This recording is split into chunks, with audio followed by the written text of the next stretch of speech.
जय हिंद साथियों। आज का हमारा टॉपिक है वर्णमाला। ठीक, यानी हिंदी में हम क्या पढ़ेंगे? आज वर्णमाला को पढ़ेंगे। सबसे पहले हम बात करते हैं वर्णमाला की परिभाषा की। ठीक है, कि वर्णमाला की परिभाषा होती क्या है। तो देखिए, वर्णों के व्यवस्थित समूह को, ठीक है, वर्णों के व्यवस्थित समूह को क्या कहते हैं? वर्णमाला कहते हैं। ठीक, वर्ण कैसे होने चाहिए? व्यवस्थित होने चाहिए। ठीक है, तो वही बात कह रहा है कि वर्णों के व्यवस्थित समूह को वर्णमाला कहते हैं। आइए हम समझते हैं कि वर्ण, ठीक है, और अक्षर, यानी अक्षर और वर्ण में क्या अंतर होता है, यानी अक्षर किसे कहते हैं और वर्ण किसे कहते हैं। ठीक, तो देखिए, अक्षर क्या होता है ना, कि अक्षर जो होता है साथियों, ये वे ध्वनि होती है जो मुख से निकल कर सीधे आकाश में व्याप्त हो जाती है। ठीक है, उसे हम क्या कहते हैं? अक्षर कहते हैं। राइट। अच्छा, वर्ण क्या होते हैं फिर? तो मुख से निकली, ठीक है, मुख से निकली ध्वनि को लिखित रूप दे देना ही वर्ण कहलाता है। यानी जो मुख से निकल रही है ध्वनि, उसको अगर हम लिखित रूप दे दें तो हमारा वर्ण कहलाता है। क्या कहलाता है? वर्ण कहलाता है। ठीक, तो वही हमने आपको बताया कि मुख से निकली ध्वनि को लिखित रूप देना ही वर्ण कहलाता है। ठीक, और अक्षर क्या हमने बताया कि जो ध्वनि मुख से निकलकर आकाश में व्याप्त हो जाती है, ठीक है, उसे हम अक्षर कहते हैं। ठीक है, चलिए आगे हम चलते हैं। ये क्वेश्चन कई बार पूछा जा चुका है कि भाषा की सबसे छोटी, ठीक है, भाषा की सबसे छोटी लिखित इकाई क्या है? तो भाई वर्ण है। वर्ण को क्या कर सकते हैं? आप लिख सकते हैं, जैसे अ आ हुआ, क ख ग घ हुआ, ये सब क्या हमारे वर्ण है, तो इनको हम लिख सकते हैं। तो भाषा की सबसे छोटी लिखित इकाई क्या होती है? वर्ण होती है। ठीक, अच्छा, वहीं अगर पूछ दे आपसे कि भाषा की सबसे छोटी मौखिक इकाई, ठीक है, मौखिक इकाई, तो ध्वनि होती है। ठीक है, क्या होती है? ध्वनि होती है ना। तो भाषा की सबसे छोटी लिखित इकाई वर्ण होती है और भाषा की सबसे छोटी मौखिक इकाई ध्वनि होती है। राइट। आगे हम बात करते हैं, अगर पूछ दे आपसे कि कुल वर्णों की संख्या कितनी है? कुल वर्ण, वर्ण मतलब अ आ भी आ जाएगा आपका और क ख ग घ भी आ जाएगा। ठीक है, तो कुल वर्ण कितने हैं? 52 है। कितने? 52। अच्छा, कैसे हैं? आइए समझते हैं। देखिए, 52 में तो 11 स्वर होते हैं। ठीक है, हमने क्या बताया? टोटल वर्णों की संख्या 52 होती है, जिसमें 11 स्वर होते हैं, 33 व्यंजन होते हैं, 2 अयोगवाह होते हैं, 4 संयुक्त व्यंजन होते हैं और 2 उच्चिष्ट व्यंजन होते हैं। ठीक है, कौन कौन से होते हैं? टोटल वर्ण 52 होते हैं, 11 स्वर, ठीक है, अंग और अ को छुड़ा दीजिए आप, तो 11 बच्चे जो हमारे वो स्वर आ गए, 33 व्यंजन हो गए। ठीक है, उसके बाद 2 अयोगवाह, अयोगवाह बोले तो अनुस्वार और विसर्ग, यानी अह और अंग और अह जो होते हैं उनको हम अयोगवाह कहते हैं। ठीक है, तो ये 2 हो गए। 4 संयुक्त व्यंजन, ठीक है, छ त्र ज्ञ स्र, ठीक है, ये 4 संयुक्त व्यंजन हो गए और 2 उच्छिष्ट व्यंजन हो गए। ठीक, देखिए, वही हमने आपको बताया 11 स्वर गिन लीजिए। अ आ छोटी बड़ी, ठीक, छोटाऊ बड़ाऊ ऋषि एड़ी ऐनक ओखली औरत, यानी अंगूर और अ को नहीं लें क्योंकि ये अयुग्वाह होते हैं। कैसे होते हैं? अयुग्वाह होते हैं। ठीक है, तो 11 हमारे क्या हो गए? ये 11 हमारे स्वर हो गए। और हमने आपको क्या बताया? 33 हमारे व्यंजन हैं। कितने हैं? 33। देखिए, क ख ग घ अंगा 5 हो गए, च छ ज झ अइया 5 हो गए, ट ठ ड ढ ढ़ 5 हो गए, त थ द ध न ये भी 5 हो गए, प फ ब भ म ये भी 5 हो गए, य र ल व ये 4 हो गए और स स स ह ये भी 4 हो गए। ठीक, तो गिन लीजिए 5 10 15 20 25, 25 ये हो गए, 25 4 29 और 29 4 33। ठीक, तो व्यंजन कितने हो गए? 33। हमने क्या बताया? 2 अयोगवाह होते हैं। अयोगवाह में अनुस्वार, ठीक है, और विसर्ग दोनों को लेते हैं, यानी अह अंग और अ ये हमारे क्या है? ये अयोगवाह हो गए। और 4 हमने आपको बताया संयुक्त व्यंजन होते हैं। कैसे होते हैं संयुक्त व्यंजन? इसमें छ त्र ज्ञ स्र आते हैं और 2 उच्छिष्ट व्यंजन होते हैं जिसको हम ताड़नजात व्यंजन के नाम से भी जानते हैं, ड और ढ। ठीक है, 2 ये हो गए। तो कितने हो गए टोटल हमारे? 11। ठीक, 11 प्लस 33, ठीक, प्लस 2 प्लस 4 प्लस 2। ठीक है, इनको काउंट करेंगे टोटल 52 हो जाएंगे। ठीक है, अच्छा, इनको संयुक्त व्यंजन कहते क्यों हैं? देखिए, जो छ त्र ज्ञ स्र है ये संयुक्त व्यंजन क्यों है? क्योंकि देखिए 2 व्यंजन से मिलकर बने। ठीक है, कैसे? अगर आप छत्री छ को देखेंगे तो क और षष्ठकोण स इन 2 से मिलकर बना है ना, तो इसे हम संयुक्त व्यंजन कहते हैं। त्र को देखिए, त और र से मिलकर बना है। ज, ठीक है, सॉरी, ज्ञ, ज और इया, इसको हम ज्ञ पढ़ते हैं, लेकिन इसका शुद्ध जो प्रोनाउंसिएशन है, शुद्ध जो उच्चारण होता है वो तो ज्य होता है। क्या होता है? ज्य, क्योंकि ज और इया के योग से मिलकर बना है ना, इसको हम ज्य पढ़ते हैं। ठीक है, ज्ञ नहीं पढ़ते। तो ज्ञ क्या है? हमारा गलत है, ज्य सही होता है। राइट। स्र को देखिए आप, तो स्र किससे मिलकर बना है? बड़ा स, ठीक, और र से। ठीक है, स और र से ना। चलिए, अब हम बात करते हैं केंद्रीय हिंदी निदेशालय की, है ना। देखिए, केंद्रीय हिंदी निदेशालय जो है, इसने क्या किया था कि 1985 ईस्वी में, ठीक है, केंद्रीय हिंदी निदेशालय ने 1985 ईस्वी में देवनागरी लिपि और हिंदी वर्तनी का मानकीकरण जारी कराया। ठीक है, अब देवनागरी लिपि क्या होती है? जो आज की डेट में हम लिखते हैं, मतलब हम जो भी शब्द लिखते हैं, ठीक है, जो भी वाक्य लिखते हैं उसको हम बाएं से दाएं लिखते हैं। ये हमारी देवनागरी लिपि होती है। जो आज की डेट में जो लिपि यूज़ की जाती है हम लोगों द्वारा, ये हमारी देवनागरी लिपि होती है, ठीक। तो हिंदी में हम देवनागरी लिपि का यूज़ करते हैं और इंग्लिश में रोमन लिपि का यूज़ करते हैं। किसका? रोमन लिपि का, इंग्लिश में, और हिंदी में देवनागरी का, ठीक है। तो इसने क्या कहा कि केंद्रीय हिंदी निदेशालय ने 1985 ईस्वी में देवनागरी लिपि और हिंदी वर्तनी का मानकीकरण जारी कराया, ठीक। अब देखिए अंतर्राष्ट्रीय अंक पूछे आपसे, तो 1 2 3 4 5 6 7 8 9 10 ऐसे 11 12 जो होते हैं ना, ये हमारे क्या है, ये अंतर्राष्ट्रीय अंक होते हैं, ठीक है, इंटरनेशनल नंबर। मतलब ये क्या है, पूरे विश्व में ऐसे लिखा जाएगा, 1 ऐसे है तो ऐसे ही लिखा जाएगा पूरे विश्व में, ठीक। लेकिन वही पूछे देवनागरी अंक की, तो जैसे पहले समय जो हम लोग के दादा या पिताजी ऐसे लिखते थे, जैसे 1 2 3 4 ऐसे करके, या 1 2 3 4 5 ऐसे, तो ये हमारे क्या, ये देवनागरी अंक है। लेकिन आज के जो 1 2 3 4 5 6 7 8 ऐसे लिखा जा रहा है, ये अंतर्राष्ट्रीय अंक है, ठीक है, और ये हमारे देवनागरी अंक है, ठीक है। अच्छा, लिपि क्या होती है? सबसे बड़ा टास्क तो ये है कि लिपि क्या होती है, ठीक है।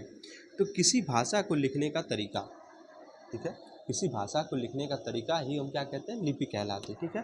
तो किसी भाषा को लिखने का तरीका लिपि कहलाती, ठीक। हिंदी भाषा की लिपि पूछे तो देवनागरी लिपि। अभी हमने आपको बताया कि देवनागरी लिपि क्या होती है, कि लेफ्ट टू राइट यानी बाएं से दाएं लिखी जाती है, ठीक है, बाएं से दाएं लिखी जाती है।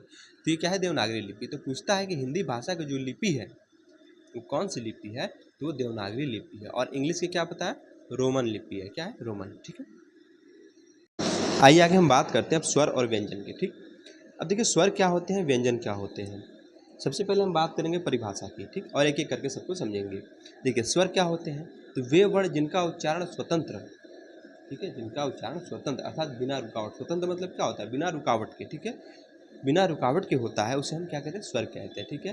तो हमने क्या परिभाषा बताया कि वे वर्ण जिनका उच्चारण स्वतंत्र रूप से होता है उसको हम क्या कहते हैं, स्वर कहते हैं, ठीक। जैसे अ आ, छोटी बड़ी, छोटाऊ बड़ाऊ, ये सब क्या हमारी सब स्वर हैं, ठीक है। अच्छा, व्यंजन क्या होते हैं? देखिए व्यंजन क्या होता है ना, कि स्वर की सहायता से बोले जाते हैं, ठीक। स्वर तो स्वतंत्र होते हैं, लेकिन व्यंजन क्या होते हैं ना, ये स्वतंत्र नहीं होते हैं। ये जब होंगे, ठीक है, जब बोले जाएंगे तो ये स्वर की सहायता लेकर बोले जाते हैं, ठीक है। तो वे वर्ण जो स्वतंत्र रूप से नहीं बोले जाते अर्थात स्वर की सहायता से उच्चारित होते हैं, उन्हें व्यंजन कहते हैं। अच्छा, कैसे प्रूव करेंगे, आइए प्रूव करते हैं। देखिए जैसे क है हमारा, ठीक, दूसरा कलर यूज़ कर लेते हैं। जैसे हम बात करते हैं क, ठीक, तो क को आप ऐसे भी लिख सकते हैं हलंत के साथ, क और आ। देखिए इसमें जब हम क को ऐसे तोड़े, वर्ण विच्छेद किए, ठीक है, ऐसे मिला, तो ये हमारा क्या है, ये स्वर है। तो वही हमने बताया कि व्यंजन क्या होते हैं ना, कि स्वरों की सहायता से ही क्या किए जाते हैं, बोले जाते हैं, ठीक। तो स्वर क्या होते हैं, ये अपने आप में स्वतंत्र होते हैं, ठीक। और व्यंजन क्या होते हैं, ये स्वरों की सहायता से बोले जाते हैं, जैसे क ख ग घ अंगा, ये सब क्या है, ये सब व्यंजन है। और ये व्यंजन कैसे है, क्योंकि स्वरों के साथ बोले जाते हैं, ठीक। तो जो व्यंजन, या ऐसे कह सकते हैं कि वे वर्ण, ठीक है, जो स्वरों की सहायता लेकर बोले जाते हैं उसे व्यंजन कहते हैं, ठीक। तो वे वर्ण जो स्वतंत्र रूप से नहीं बोले जाते अर्थात स्वरों की सहायता से उच्चारित होते हैं उसे हम व्यंजन कहते हैं, ठीक है। जैसे क ख ग घ ङ च छ ज झ ञ, ये सब क्या हमारे व्यंजन है, ठीक है। आगे देख लीजिए, हम बात करते हैं क की। देखिए हमने क के बारे में आपको बताया था, ये क हमारा कैसा है, पूर्ण है, ठीक, यानी ये व्यंजन हो गया, पूर्ण है। लेकिन इसको हम आधा लिखेंगे तो कैसे लिखेंगे, आगे हम बताएंगे कि व्यंजन को आधा लिखने का तरीका क्या होता है, ठीक है, किस किस व्यंजन को कैसे कैसे आधा लिखा जाता है। तो देखिए क है, इसमें हलंत लगा देंगे ना, ठीक, इसे हम क्या कहते हैं, इसे हलंत कहते हैं, क्या कहते हैं, हलंत, ठीक है। यदि हलंत लगा है तो प्रकृति में अर्ध रूप है, कैसा है, ये अर्ध रूप है, ये कैसा, अर्ध रूप है, ठीक। और न लगा है, ठीक है, हलंत नहीं लगा है तो वो पूर्ण रूप है, ठीक है। तो ये हमारा कैसा है, क ये पूर्ण है और ये कैसा है, अर्ध रूप है, ठीक है।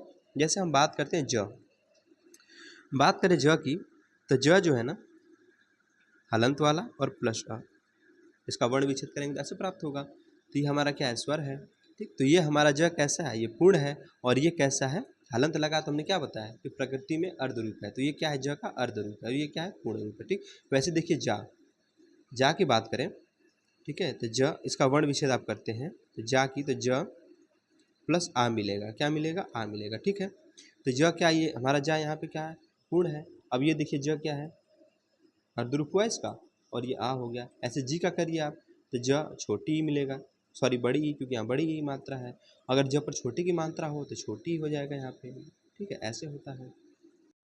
अब हम बात करेंगे साथियों व्यंजन को आधा लिखने का तरीका। हमने बताया था ना कि आगे बताएंगे आपको कि व्यंजन को आधा कैसे लिखा जाता है, ठीक है। तो व्यंजन को आधा लिखने का तरीका, सबसे पहले हमने आपको एक बात बताई थी, कुल व्यंजनों की संख्या होती कितनी है। ठीक है। तो व्यंजनों की कुल संख्या 33 होती है। कितनी होती है? 33 होती है। ठीक है। एक चीज़ आप नोटिस करिए, इसे हम क्या बोलते हैं? खड़ी पाई। इसे क्या बोलते हैं? सिरोरेखा। ठीक है। तो इसे क्या बोलते हैं? सिरोरेखा। और इसे क्या बोलते हैं? खड़ी पाई बोलते हैं। ठीक है। इसका आगे बहुत यूज़ है, इसलिए बता रहे हैं। अब हमने क्या बताया? व्यंजनों की संख्या कितनी है? 33। अब इन 33 व्यंजनों को हम देखते हैं किस प्रकार से आधा, मतलब आधा करके या हलंत लगा के, या कैसे भी करके आधा कैसे लिखा जा सकता है। ठीक है। तो हमने क्या बताया? व्यंजनों को आधा लिखने का तरीका। 33 व्यंजन टोटल है, इनको आधा कैसे लिखेंगे आइए समझते हैं। सबसे पहले हम बात करते हैं दो व्यंजन की। ठीक है। 33 में दो हम ले लें, क और फ। क और फ। ठीक है। तो देखिए हमने क्या बताया कि हमारी सिरोरेखा है। जब क को आप बनाते तो सिरोरेखा को क्रॉस करके बनता है। बनता है कि नहीं बनता है? ये, अरे सॉरी, ये खड़ी पाई को क्रॉस करता है, सिरोरेखा का नहीं, खड़ी पाई को। ठीक है। खड़ी पाई को क्रॉस किया तो जो वर्ण खड़ी पाई को क्रॉस करे, ठीक है, उसको आधा लिखने के लिए हम क्या करते हैं? व्यंजन को यहाँ से कट कर देते हैं। ठीक, या ऐसे कहें इसको देसी भाषा में, ठीक है, इसको अगर हम दहलीज मान लें, ये क्या हमारी दहलीज है? तो नहीं कहते हैं गाँव में कि तुम दहलीज को पार करोगे तो तुम्हारी टांग काट देंगे। तो क्या किया आपने? दहलीज को पार कर दिया तो इसकी हम टांग काट देंगे। ठीक, तो आधा का ऐसे लिखा जाता है। ठीक, जैसे आपने देखा हो कुक्कुर लिखा हुआ, तो कुक्कुर ऐसे लिखा जाता है, कु आधा का फिर कु फिर र। ठीक, आधा का ऐसे बनता है। ठीक, अच्छा वैसे ही देखिए हम बात करें फ की। ठीक, फ, द फ भी देखिए क्या कर रहा है? खड़ी पाई को क्रॉस कर दिया। तो जो खड़ी पाई को क्रॉस करता है उसको आधा लिखने के लिए हम यहाँ से हम कट कर देंगे। ठीक, यानी जो दहलीज को पार कर दिया, जो दहलीज को पार किया तो उसकी टांग काट दिए हम। ठीक है। तो यहाँ क्या है? आधा हो गया तो लफ्ज़। ठीक है, जैसे लफ्ज़ है ना। तो दो वर्ड हमारे ऐसे होते हैं जो कि क्या करते हैं? खड़ी पाई को क्रॉस कर देते हैं। जैसे आपका क हुआ।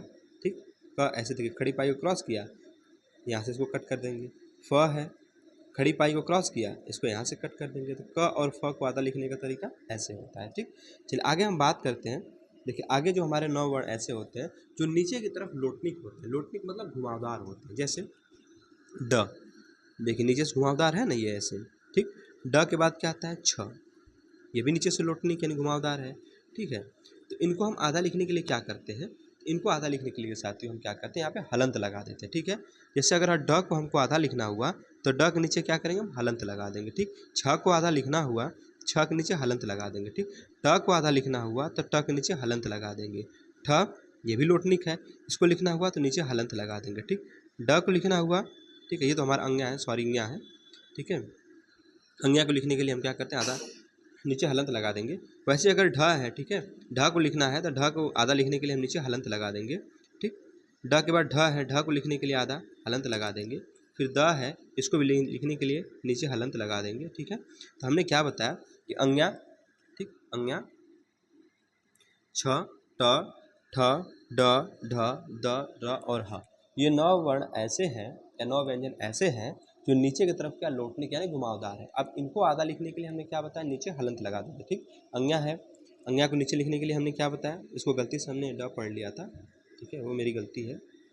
ठीक है। चलिए अगर हम बात करें अंग्या की, ठीक, अंग्या को आधा लिखने के लिए क्या करेंगे? नीचे हलंत लगा देंगे। ठीक, वैसे छ को आधा लिखने के लिए नीचे हलंत लगा देंगे, है ना। चलिए अब देखिए 22 व्यंजन हमारे ऐसे हैं, ठीक है, जो खड़ी पाई को पार नहीं करते। क और फ क्या करते हैं? खड़ी पाई को क्रॉस कर देते हैं। 9 ऐसे हैं जो नीचे की तरफ लोटनिक होते हैं, जो खड़ी पाई को क्रॉस करते हैं, यानी जो दहलीज को पार किया उसकी आप टांग काट दीजिए। ठीक है। या हमने अगला बताया आपको जो 9 व्यंजन ऐसे हैं, ठीक है, जो नीचे की तरफ घुमावदार हैं, जो नीचे की तरफ घुमावदार है वहाँ पे हलंत लगा के उसको आधा बना दीजिए। और जो खड़ी पाई को क्रॉस नहीं करते हैं, ठीक है, उनको आधा लिखने के लिए क्या करते हैं? ठीक है, उनको आधा लिखने के लिए साथियों हम उस खड़ी पाई को हटा देंगे। जैसे हम बात करते हैं ख, देखिए ख जो है ये खड़ी पाई को, ये हमारी क्या है? ये हमारी खड़ी पाई है, इसको तो क्रॉस किया नहीं, तो इसको हम क्या करते हैं? जब हमें ख को लिखना होगा तो इस खड़ी पाई को हम हटा देंगे यहाँ पे। ठीक, तो ख देखिए ऐसे आधा लिखा जाता है। ठीक, ग पूरा हमारा है ऐसे, ये देखिए ये क्या किया? खड़ी पाई को क्रॉस नहीं किया, इसको आधा लिखने के लिए हम क्या करेंगे? ऐसे कर देते हैं। ठीक है। चलिए च की बात करते हैं। देखिए ये खड़ी पाई को क्रॉस नहीं किया, खड़ी पाई तो ये इसको क्रॉस नहीं किया, तो च को आधा लिखने के लिए ऐसे, देखिए चम्मच देखे होंगे आप। ठीक है, तो ऐसे ही होगा। फिर बात करें झ, देखिए झ भी हमारा क्या है? खड़ी पाई को क्रॉस नहीं किया। ठीक है, तो इसको हम यहाँ से हटा देंगे। ठीक, तो वही हमने बताया कि आधा लिखने के तरीका में कि जो खड़ी पाई को क्रॉस नहीं करते हैं उनको क्या करते हैं? आधा लिखने के लिए हम खड़ी पाई को क्या करेंगे? हटा देते हैं। ठीक, और जो लोटनिक होते हैं 9 वर्ण ऐसे, 9 व्यंजन ऐसे हैं जो नीचे तरफ लोटनिक है, जैसे अंग्या हुआ, छ हुआ, ट, ठ, ड, ढ, फिर द, र, ह। इनको लिखने के लिए हम क्या करेंगे, आधा हलंत लगा देते हैं। और बाकी जो दो वर्ण ऐसे, दो व्यंजन ऐसे हैं जो खड़ी पाई को क्रॉस कर जाते हैं, ठीक है, तो उनको आधा लिखने के लिए क्या करते हैं हम, यानी दहलीज को क्रॉस किए तो पैर काट देंगे, वही वाला किस्सा करेंगे। ठीक है, देखिए अगर हम बात करें बिंदु लगाने का तरीका ना, कि बिंदु कहाँ कहाँ लगता है, कैसे कैसे लगता है, ये हमने क्या बताया आपको, खड़ी पाई, ये हमारी क्या शिरोरेखा। एक बिंदु जो है वो शिरोरेखा के ऊपर लगता है ना। एक बिंदु जो है वो खड़ी पाई के पीछे लग जाता है, और एक बिंदु जो है खड़ी पाई के नीचे लगता है, और एक बिंदु खड़ी पाई के आगे लगता है, यानी 4 बिंदु लगते हैं। अब ये 4 बिंदु कहाँ कहाँ लगेंगे इसको आगे बताते हैं आपको। ठीक, देखिए अगर हम बात करें कि अगर यही बिंदु, ठीक है, ये वाला बिंदु अगर खड़ी पाई के पीछे लग गया, ये खड़ी पाई इसके पीछे लगा, तो ये हमारे पंचमा अक्षर होते हैं। क्या होते हैं, पंचमा अक्षर। जैसे आपने देखा क, ख, ग, घ, अंग्या। अंग्या क्या है, अंग्या आप लिखते हैं ऐसे, तो यहाँ पे बिंदी लगती है। ठीक है, तो खड़ी पाई है ना, ये खड़ी पाई इसके आगे लगा, तो ये हमारे क्या, ये पंचमा अक्षर है। कैसे है, पंचमा अक्षर है। ठीक, अच्छा वहीं अगर हम बात करें, हमने आपको ये भी बताया कि कुछ वर्ण हमारे या कुछ व्यंजन ऐसे हैं जो खड़ी पाई के आगे लगते हैं, खड़ी पाई के आगे लगते हैं। जो खड़ी पाई के आगे लगते हैं, ठीक है, वे कैसे होते हैं, वो नुक्ता उनको कहा जाता है। क्या कहा जाता है, नुक्ता कहा जाता है। या ऐसे कह सकते हैं कि ये जो शब्द होते हैं ना, या सॉरी ये जो वर्ण होते हैं, ये कैसे होते हैं, ये अरबी फारसी के शब्द होते हैं। कैसे होते हैं, अरबी फारसी के शब्द होते हैं। ठीक है, जैसे आपका क, आपने क देखा होगा, क तो नुक्ता वाला होता है ना यहाँ, तो ये क्या है, खड़ी पाई के आगे ही तो लगा ना। आगे हम बात करें ख, ख भी नुक्ता है खड़ी पाई के आगे। ठीक, ग यहाँ पे अगर नुक्ता लगाएंगे तो खड़ी पाई के आगे। ठीक, फिर ज यहाँ भी लगाइए, फिर फ यहाँ नुक्ता लग गया। ठीक, तो यानी क, ख, ग, ज और फ, ये हमारे 5 कैसे होते हैं, जो व्यंजन होते हैं या 5 वर्ण कैसे होते हैं, ये हमारे नुक्ता वाले होते हैं। कैसे, नुक्ता वाले। और नुक्ता कहाँ लगता है, ये खड़ी लाइन के आगे लगता है। ठीक है, चलिए आगे हम बात करते हैं अब कि अनुस्वार की। देखिए, ठीक है, अनुस्वार की हमने क्या बताया, एक बिंदु पीछे लग जाता है। ठीक, एक बिंदु कहाँ लगा, आपका आगे लगा, और एक बिंदु हमने आपको कहाँ बता दिया, आप ऊपर अब बताएंगे। ठीक, जो ऊपर लगते हैं इनको हम अनुस्वार कहते हैं। क्या कहते हैं, अनुस्वार। जैसे आपने देखा होगा अंग। ठीक है, अगर हम बात करें पंप, तो देखिए यहाँ पे ऊपर लगा बिंदु, आडंबर में ऊपर लगा, हलंत में ऊपर है, शंकर, दंड, मंगल, शंख, इसमें क्या बिंदु ऊपर लगा, तो ये हमारे अनुस्वार होते हैं। क्या होते हैं, अनुस्वार होते हैं। ठीक, अच्छा एक हमने बताया आपको कि खड़ी लाइन के नीचे भी लगता है, खड़ी लाइन के नीचे लगता है। ठीक, तो जो खड़ी लाइन के नीचे लगता है उसे उच्छिप्त कहते हैं। क्या कहते हैं, उच्छिप्त कहते हैं। ठीक, उच्छिप्त मतलब इसको हम ताड़नजात के नाम से भी जानते हैं। ठीक है, उच्छिप्त का दूसरा नाम क्या होता है, ताड़नजात होता है। ठीक है, तो हमने क्या बताया, जो नीचे लगता है उच्छिप्त कहते हैं, जैसे ड और ढ। ठीक है, ड और ढ, हमने इनकी संख्या 2 होती है, आपने देखा होगा ड और ढ। ठीक है, ये हमारे क्या है, ये उच्छिप्त है। क्या है, उच्छिप्त है। ठीक है, चलिए तो हमने आपको क्या बता दिया कि बिंदु लगाने का तरीका, 4 तरीके हमने आपको बताया। एक बिंदु जो है ऊपर लगता है, इसको हम क्या कहते हैं, इसको अनुस्वार कहते हैं। जो बिंदु खड़ी रेखा के पीछे लगता है उसको हम पंचमाक्षर कहते हैं। जो बिंदु खड़ी रेखा के आगे लग जाता है इसको हम नुक्ता कहते हैं। और जो बिंदु खड़ी पाई के नीचे लगता है यहाँ पे, उसको हम क्या कहते हैं, उसको उच्छिप्त यानी ताड़नजात या द्विगुण व्यंजन कहते हैं। क्या कहते हैं, उच्छिप्त, ताड़नजात या द्विगुण। ठीक है, अच्छा 5 नियम है। ठीक है, 5 नियम है जिनमें उच्छिप्त का प्रयोग नहीं होता है। ठीक, उच्छिप्त का प्रयोग नहीं होता है। वो कौन कौन से नियम है, आइए उसको समझते हैं। अब हम क्या बात करेंगे, कुछ नियम है, यानी नियम कितने, 5 हैं। ठीक है, तो 5 नियम ऐसे हैं जिनमें उच्छिप्त का प्रयोग नहीं होता। किसमें नहीं होता, आइए समझते हैं। देखिए नियम नंबर पहला क्या कहता है, किसी शब्द की शुरुआत में उच्छिप्त नहीं होगा। मतलब कोई भी शब्द, अच्छा उच्छिप्त क्या, ड और ढ हमने बता दिया आपको। ठीक है, ड और ढ, तो हमने यही बताया आपको कि ड और ढ कैसे होते हैं। ठीक, ये वाले ड और ढ ये क्या है, उच्छिप्त यानी ताड़नजात है। ठीक है, तो हमने यही बताया कि किसी शब्द की शुरुआत में उच्छिप्त नहीं होगा। अच्छा कैसे नहीं होगा समझिए, अब लिखते हैं डमरू। क्या लिखते हैं, डमरू, डमरू ना, डमरू। तो हमने यही बताया कि किसी शब्द की शुरुआत में जब ड और ढ शुरू में आ रहा है तो वहाँ पे क्या होगा, वहाँ पे उच्छिप्त व्यंजन नहीं होगा। ठीक, तो यहाँ पे आप यहाँ नहीं लगा सकते, ये हमारा गलत हो जाएगा, यानी डमरू ऐसे लिखा जाएगा। ठीक, बात करते हैं ढोलक। ड और ढ 2 ही ऐसे व्यंजन होते हैं। ठीक है, जो क्या होते हैं, ताड़नजात होते हैं। ठीक है, ड या ढ पे, यहीं पे 2 पे लगेगा। तो ढोलक आप लिखिए, जैसे ढोलक, ढोलक। ठीक, तो अब शब्द की शुरुआत किससे, ढ से हुई ना, तो यहाँ अगर आप बिंदी लगा दिए, ठीक है, उच्छिप्त वाली, ठीक बताया ना कि उच्छिप्त वाली बिंदी जो है, यहाँ उच्छिप्त जो है लगा दिए तो ये हमारा गलत हो जाएगा। तो ढोलक हमारा ऐसे लिखा जाता है। ठीक, यानी उसमें उच्छिप्त नहीं होता है। शब्द की शुरुआत में उच्छिप्त नहीं होगा। समझ में आया। ढक्कन, ढ भी क्या है, शुरू में आया ना, ड और ढ 2 ही में तो लगते हैं। जब ढ हमारा शुरू में आया, ठीक है, तो शब्द की शुरुआत में उच्छिप्त नहीं लगेगा, यानी ड और ढ में यहाँ पे क्या होगा, उच्छिप्त नहीं लगेगा। ठीक, अच्छा, आगे हम बात करते हैं जो शब्द अंग्रेजी के होते हैं, ठीक है, अंग्रेजी के शब्द। तो अंग्रेजी के शब्दों में क्या होता है ना, उचित नहीं लगता है। क्या होता है, उचित नहीं लगता है। जैसे रोड, रोड हमारा क्या है, अंग्रेजी शब्द है, ठीक। तो देखिए ड आया ना यहाँ पे, तो यहाँ पे हम क्या करेंगे, उक्षिप्त नहीं यूज़ करेंगे, ठीक है, वो गलत हो जाएगा। जैसे बोर्ड है ना, बोर्ड, बोर्ड भी क्या है, अंग्रेजी का शब्द है, तो यहाँ पे भी क्या उक्षिप्त नहीं प्रयोग होगा। ग्राउंड है, देखिए ड आया ना यहाँ पे, तो यहाँ भी क्या है, अंग्रेजी का शब्द है, यहाँ भी क्या होगा, उक्षिप्त नहीं प्रयोग होगा। रिकॉर्ड, ठीक है, ये भी हमारा अंग्रेजी का शब्द है, ड आया यहाँ पे, तो हमने बताया ड और ढ दो ही में तो लगता है बस, तो यहाँ भी उक्षिप्त नहीं प्रयोग होगा, ठीक है।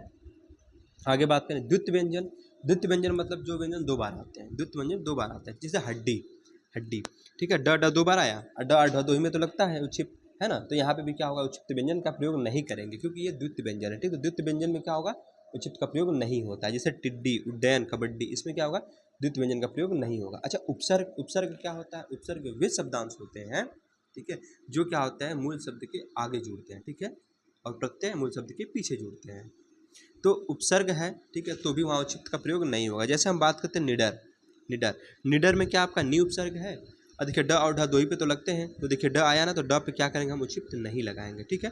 अच्छा, ड और ठ के तुरंत पहले या तुरंत बाद अनुस्वार हो तो उचित का प्रयोग नहीं होगा। जैसे आडंबर, ग्राउंड, इसमें क्या होगा, उचित का प्रयोग नहीं होगा, ठीक। तो यही हमारे 5 नियम थे जिनमें हम उचित का प्रयोग, हमारे उचित व्यंजन है, इनका प्रयोग नहीं करते हैं, राइट।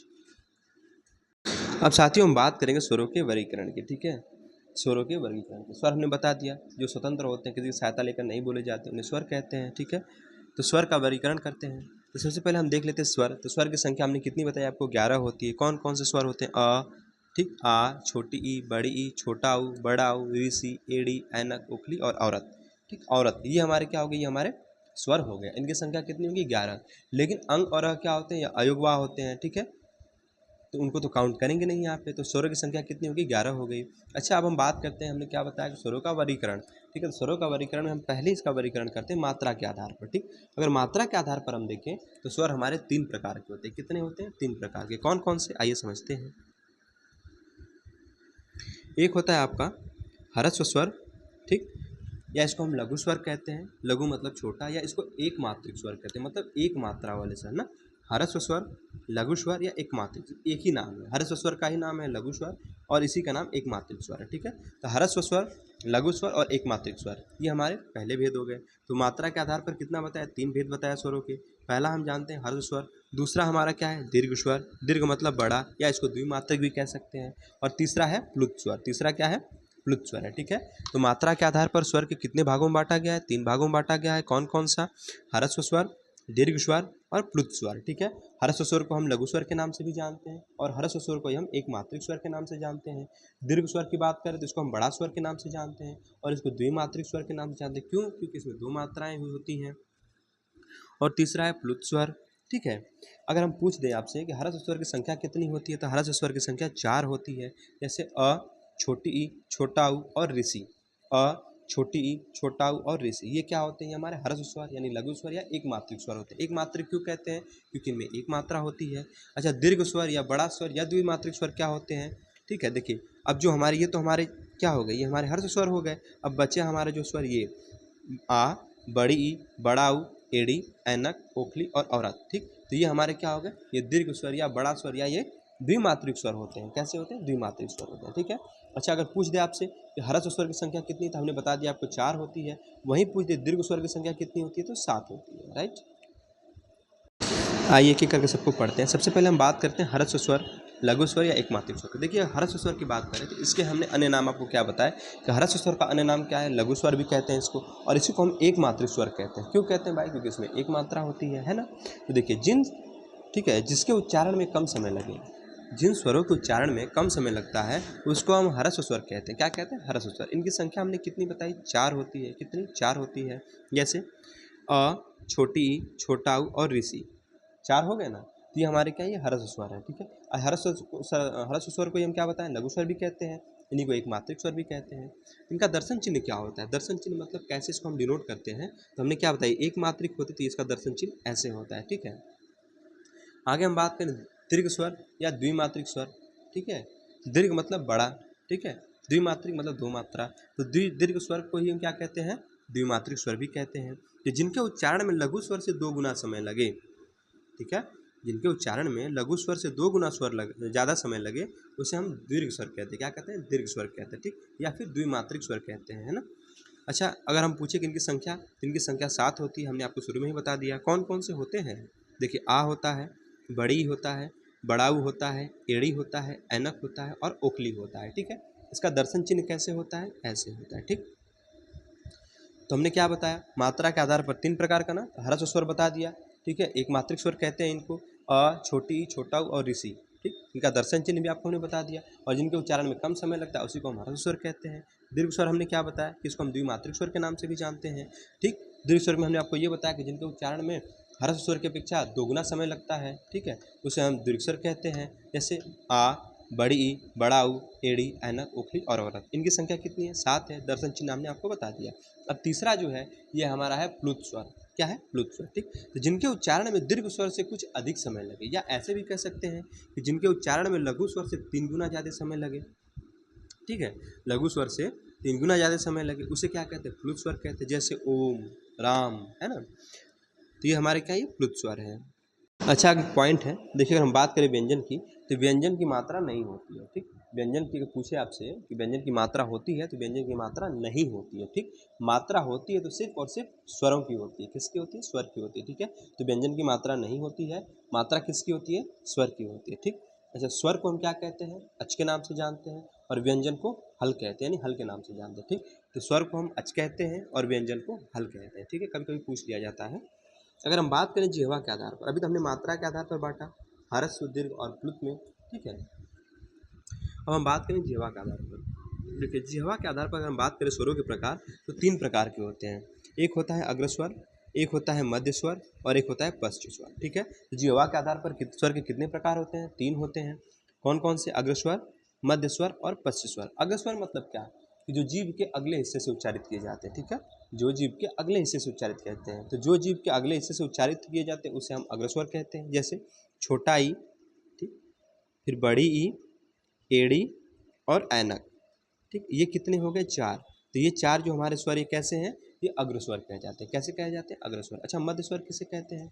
मध्य स्वर को साथ ही हम उदासीन स्वर के भी नाम से जानते हैं, ठीक है। तो मध्य स्वर को, ठीक है, किस नाम से जानते हैं? तो मध्य स्वर को हम उदासीन स्वर के नाम से जानते हैं। अच्छा, जो जीभ के मध्य, देखिए मध्य का मतलब क्या है? बीच में।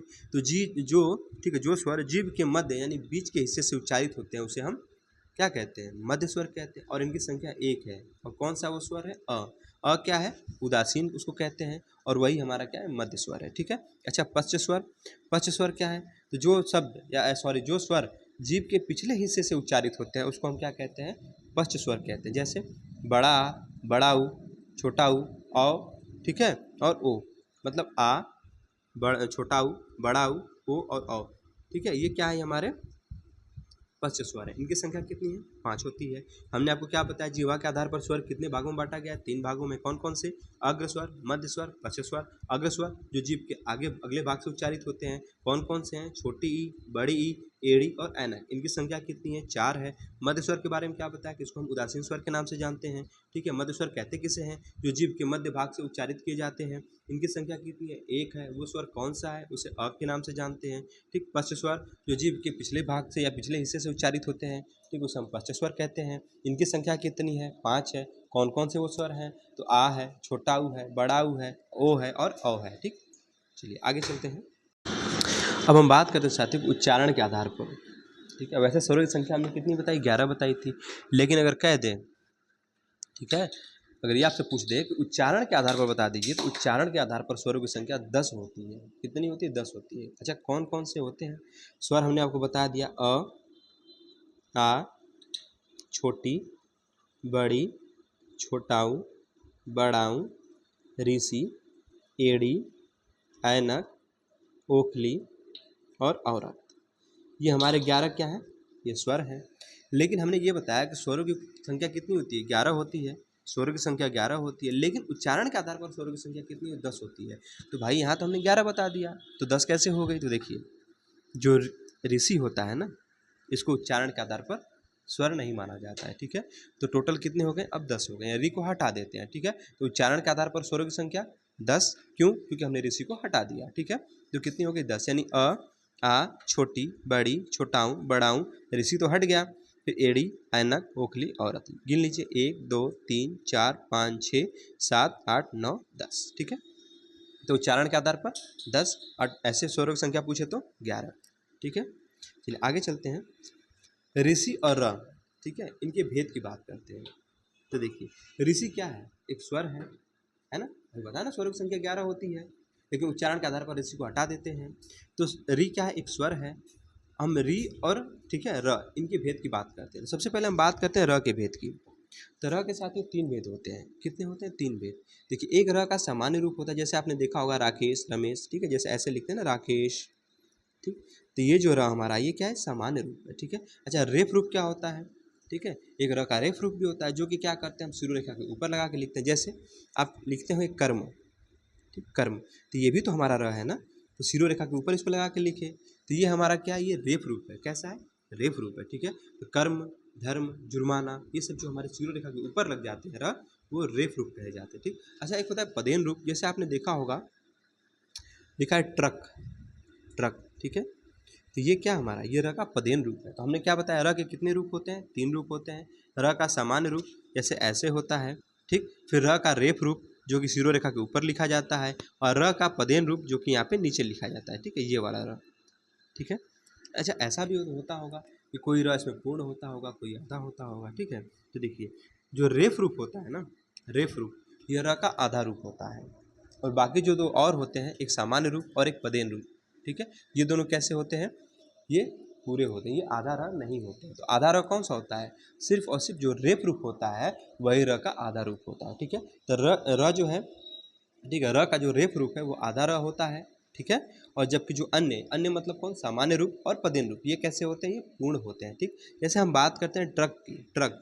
अब देखिए ये ट्र है, ट्रक में क्या है? र आया ना आपका, तो ये बताइए कि जो र है ये पूर्ण है कि आधा है? सीधी सी बात हमने क्या बताया, जो रेफ रूप होगा वही र का आधा रूप होगा, बाकी सब पूर्ण होते हैं। तो ये हमारा क्या र है? यहाँ पे पूर्ण है, ठीक है। र कैसा है? पूर्ण है। अब देखिए बात करते क्रम की, तो क में भी तो र आया ना, तो ये र का कैसा रूप है? ये भी पूर्ण रूप है, ठीक। लेकिन वहीं अगर कर्म की बात करें, कर्म, ठीक, तो कर्म कैसा यहाँ पे है? ठीक, ये हमारा रेफ रूप है, तो ये हमारा कैसा? आधा है। तो र के कितने रूप हमने बताया? 3 रूप। कौन कौन से? सामान्य रूप, रेफ रूप और पदेन रूप। सामान्य रूप जैसे र आपने लिखा होगा ऐसे, ये र हमने बता दिया सामान्य रूप है। रेफ रूप जो शिरो रेखा के ऊपर लिखे जाते हैं, और ये कैसे होते हैं? ये आधे हो रहे होते हैं। और बाकी जो तीसरा जो होता है वो होता है पदेन रूप, जो कि नीचे से ट्रक देखें यहाँ पे लिखा हुआ, ठीक है। तो ये वाला जो र होता है ये हमारा कैसा? ये पूर्ण होता है, ठीक है। चलिए आगे हम बात करते हैं। आगे हम बात करते हैं तीसरा प्रकार है। देखिए एक तो हमने आपको स्वरों के प्रकार में क्या बता दिया? एक मात्रा के आधार पर, ठीक है, और एक आपको हमने जीवा के आधार पर बता दिया, और तीसरा जो है ये मुख खुलने के आधार पर। कैसा? मुख खुलने के आधार पर, ठीक। तो मुख खुलने के आधार पर अगर हम स्वरों का वर्गीकरण करें, ठीक है, तो कैसे कैसे होगा? 4 प्रकार से इसका वर्गीकरण होता है। कैसे? समझिए। एक होता है आपका विवृत स्वर, और एक होता है अर्ध विवृत स्वर, एक होता है समृद्ध स्वर, और एक होता है अर्ध समृद्ध स्वर, ठीक है। तो विवृत स्वर क्या होते हैं? जिसमें पूरा मुख खुला होता है, जैसे आ, है ना, आ। तो आ क्या हमारा है? ये विवृत स्वर है। कैसा है? विवृत स्वर। विवृत स्वर में हमने क्या बताया कि इसमें मुख जो है कैसा होता है? पूरा खुला होता है। जैसे आ कभी आप बोल के देखिए तो पूरा मुख खुलेगा, आ, है ना। अच्छा अर्ध विवृत स्वर, अर्ध मतलब आधा, ठीक है, अर्ध मतलब आधा, विवृत मतलब क्या बताया? मुख खुलना, जिसमें आधा मुख खुला हो, ठीक, आधा मुख खुला हो, उसे क्या कहते हैं? अर्ध विवृत स्वर कहते हैं। जैसे अ बोलिए तो आधा मुख खुलेगा, ए आधा मुख खुलेगा, और औ आधा मुख खुलेगा, ठीक। तो ये हमारे कैसे? अर्धविवृत स्वर हो गए। अच्छा समृद्ध स्वर, ठीक है, तो समृद्ध स्वर क्या होता है? जिसमें मुख जो है लगभग बंद रहता है, लगभग बंद रहता है, पूरा बंद की बात नहीं कर, लगभग की बात कर रहा है, ठीक है, लगभग बंद बंद रहता है। जैसे छोटी ई, छोटी ई बोली ई बोलेंगे तो ऐसा लगेगा ना कि मुख हल्का सा, मतलब क्या हल्का सा खुला है बाकी बंद है, तो ये लगभग की बात करता है, ठीक है। तो लगभग मुख क्या होता है? बंद रहता है। जैसे छोटी ई, बड़ी ई, छोटा ऊ, बड़ा ऊ, है ना। अच्छा अर्ध समृद्ध, अर्ध मतलब आधा, ठीक, और समृद्ध मतलब क्या हमने बता दिया आपको कि मुख बंद होता है, ठीक है। तो अर्धसमृद्ध मतलब मुख आधा बंद हो, जैसे ए और ओ, है ना, ए और ओ, ये हमारे क्या है? अर्धसमृद्ध स्वर है ना। तो हमने क्या बताया? मुख खुलने के आधार पर स्वरों का वर्गीकरण कितने प्रकार से? 4 भागों में इसको किया गया है। विवृत स्वर जिसमें मुख पूरा खुला हो, जैसे आ। अर्ध विवृत स्वर जिसमें मुख आधा खुला हो, जैसे अ, ए, ओ, ठीक है, औ आएगा, ओ नहीं आएगा, औ आएगा, ठीक है। समृद्ध स्वर मुख लगभग बंद रहता है, जैसे छोटी ई, बड़ी ई, छोटा ऊ, बड़ा ऊ। अच्छा अर्ध समृद्ध स्वर मुख आधा बंद रहता है, ठीक है, मुख आधा बंद हो जैसे ए और औ। अब हम बात करेंगे साथियों जाति विभाजन की। 3 विभाजन तो हमने देख लिया, चौथा स्वरों का विभाजन कैसा है, जाति विभाजन, ठीक है। देखिए हम बात करते हैं अब जाति विभाजन की, ठीक है। तो देखिए जाति विभाजन की बात करें, स्वरों का जाति विभाजन करें तो हम 2 प्रकार से कर सकते हैं। एक होता है सजातीय स्वर और एक होते हैं विजातीय स्वर। जैसे इसके नाम से ही कन्फर्म हो रहा है, सजातीय मतलब स मतलब समान, जाति मतलब जात, ठीक है। तो वे सभी स्वर जो एक ही जात के बने हों या एक ही जात के हों उसे हम क्या कहते हैं, सजातीय स्वर कहते हैं। विजातीय स्वर वे स्वर जो तो अलग अलग जाति के हों उसे हम विजातीय स्वर कहते हैं, ठीक है। सजातीय मतलब समान जाति, विजातीय मतलब अलग अलग जाति, ठीक है। तो सजातीय स्वर कौन से होते हैं कि वे स्वर जो एक ही जाति के हों। जैसे हम बात करते हैं आ का निर्माण होता कैसे है।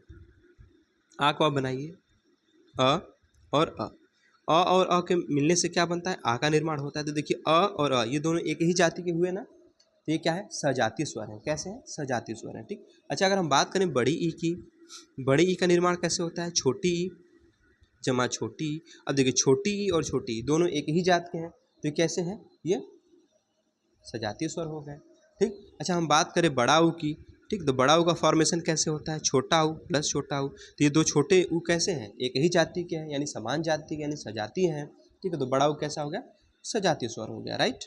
तो हमने आपको क्या बताया कि जाति विभाजन के आधार पर हमने बांटा सजातीय और विजातीय में। तो सजातीय मतलब वे स्वर जो एक ही जाति के योग से मिलकर बने होते हैं, जैसे आ, बड़ी ई और बड़ा ऊ, ठीक है। तो ये कैसे हैं, सजातीय। इनकी संख्या भी पूछ ले तो संख्या कितनी होती है, 3 होती है। कौन कौन से होते हैं, आ, बड़ी ई और बड़ा ऊ, ठीक है।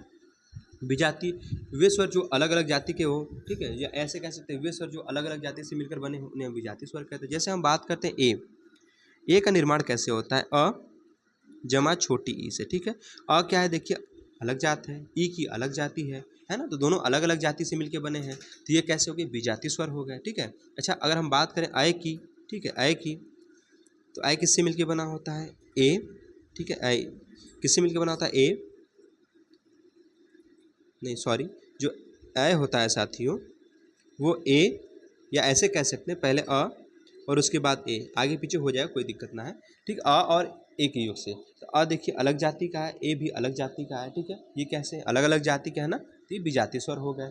ओ की बात करें तो ओ किससे मिलके बना होता है, ओ बना होता है अ और छोटा ऊ से। अब देखिए अ भी अलग है, छोटा ऊ भी अलग जाति का है, तो दोनों अलग अलग जाति से मिलके हुए बने यहाँ पे, तो ओ कैसा हो गया, विजातीय स्वर हो गया। अच्छा अ की बात करें तो अ प्लस ओ के योग से मिलके बना है, अ भी आपका अलग जाति का, ओ भी अलग जाति का है, ठीक है। ये कैसे हो गए, विजातीय स्वर हो गए, है ना। तो हमने क्या बताया, विजातीय स्वर कि वे स्वर होते हैं जो अलग अलग जाति के योग से मिलकर बने होते हैं। जैसे इनकी संख्या हमने कितनी बताई आपको, 1 2 3 4, कितनी होती है, 4 होती है, ठीक। तो सजातीय स्वरों की संख्या 3 और विजातीय स्वरों की संख्या 4 हो जाती है, ठीक है। कौन कौन से हो गए, ए ओ और औ, ये कैसे विजातीय स्वर है, राइट। आगे हम देखेंगे अब अगली हेडिंग है परंपरागत अतिरिक्त वर्ण, ठीक है। परंपरागत अतिरिक्त वर्ण, अब देखिए ये क्या होता है, ये 3 प्रकार के होते हैं, ठीक है। कौन कौन से, एक होता है अनुनासिक, एक होता है अनुस्वार और एक होता है विसर्ग। अयोगवा में हमने बताया अनुस्वार और विसर्ग अयोगवा के अंतर्गत आते हैं। तो हम यहाँ बात करें परंपरागत अतिरिक्त वर्ण की। आपने ऐसे देखा होगा, ये होता है चंद्र बिंदु, ठीक है। क्या कहते हैं, चंद्र बिंदु। और जो सिरो रेखा के ऊपर एक बिंदी होती है इसको हम क्या कहते हैं, अनुस्वार कहते हैं। और जो ये 2 बिंदी होती है इसको हम क्या कहते हैं, विसर्ग कहते हैं, ठीक है। इसे चंद्र बिंदु कहते हैं, इसे अनुस्वार कहते हैं और इसको विसर्ग कहते हैं, ठीक। इन्हीं के बारे में चर्चा करेंगे हम। देखिए एक अनुनासिक जो चंद्र बिंदु होती है इसको अनुनासिक कहते हैं, ठीक। अनुस्वार और ये विसर्ग है, ठीक। अनुनासिक क्या है, अब समझिए इसकी परिभाषा। देखिए जिसमें क्या होता है ना कि नाक से कम और मुख से ज़्यादा वायु निकलती है, मतलब नाक से कम वायु निकलेगी और मुख से ज़्यादा वायु निकलेगी, उसको हम अनुनासिक कहते हैं, ठीक। और अनुनासिक की बात करें तो यह तद्भव मतलब हिंदी, ठीक है। तद्भव यानी हिंदी शब्दों में प्रयोग होते हैं, ठीक है। तो ये किसमें, तद्भव वाले शब्दों में प्रयोग होते हैं। कौन से, चंद्रबिंदु। जब आपको तद्भव तत्सम पढ़ाएंगे तो बताएंगे उसमें कि जो चंद्रबिंदु होते हैं, जो चंद्रबिंदु वाले शब्द होते हैं वो कैसे होते हैं, तद्भव होते हैं, ठीक है। जो अनुस्वार वाले शब्द होते हैं वे कैसे होते हैं, वो तत्सम होते हैं, ठीक है। और जो विसर्ग वाले होते हैं वे कैसे होते हैं, वो तो संस्कृत वाले होते हैं, है ना।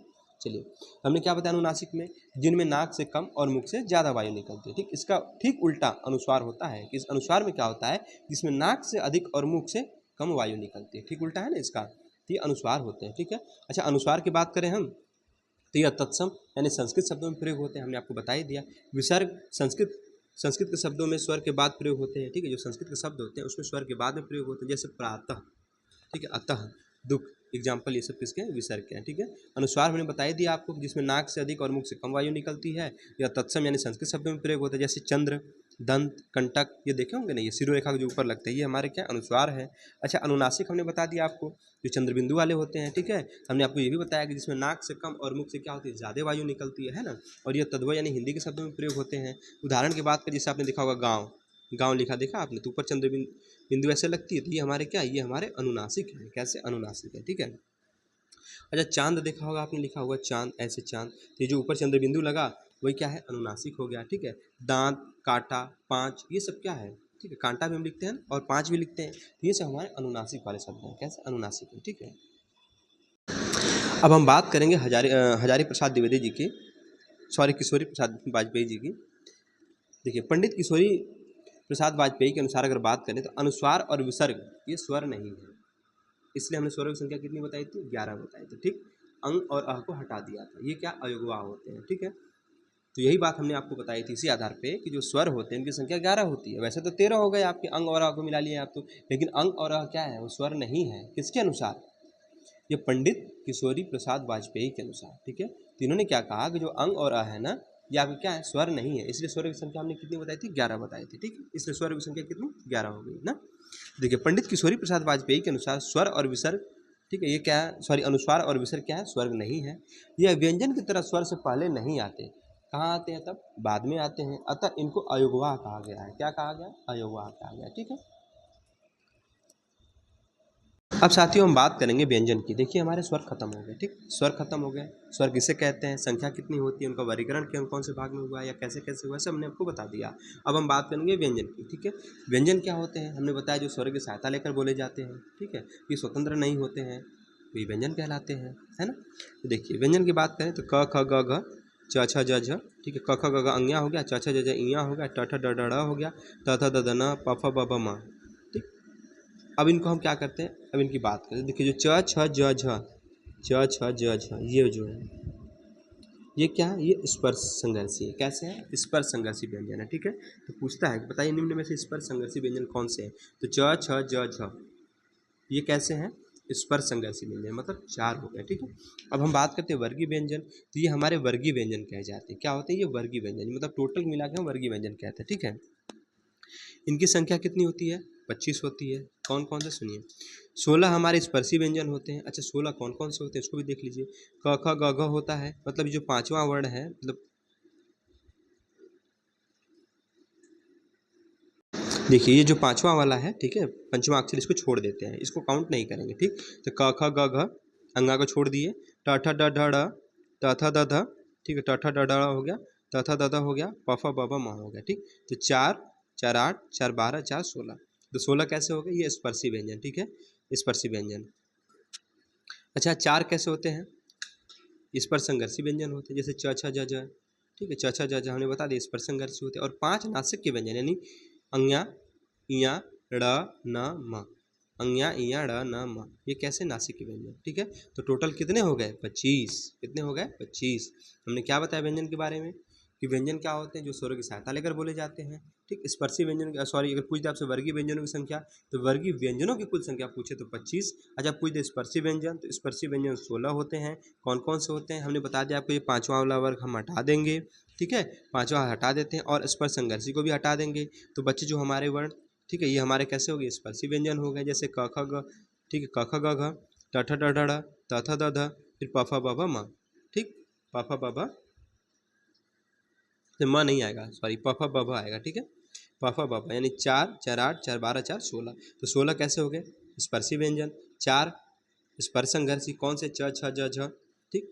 उसके बाद 5 नासिक के, यानी अंगा, इया, ड़, न, म, ठीक है। अब हम बात करेंगे अंतस्थ व्यंजन, ठीक है।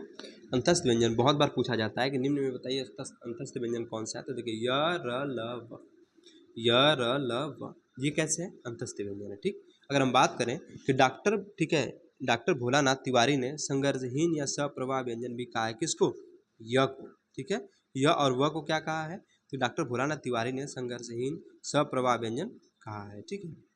अच्छा, यह और वह जानते हैं क्या होता है? ये अर्धस्वर होते हैं, ठीक है, ये अर्धस्वर भी होते हैं, ठीक है। जैसे हम बात करें कैसे होते हैं, आपने देखा होगा महिलाएं, महिलाएं ऐसे भी लिख सकते हैं, ठीक है, और महिलाएं ऐसे भी लिख सकते हैं, है ना। ये क्या है? अर्धस्वर भी होते हैं, ठीक है। र कैसा होता है साथियों? र हमारा प्रकंपित या लुंठित व्यंजन है। बहुत बार पूछा गया, बताइए निम्न में लुंठित व्यंजन या प्रकंपित व्यंजन कौन सा है? तो र कैसा है? प्रकंपित या लुंठित व्यंजन है। ल को भी बहुत ज़्यादा पूछा गया है, तो ल कैसा है? पार्श्विक व्यंजन है, ठीक है।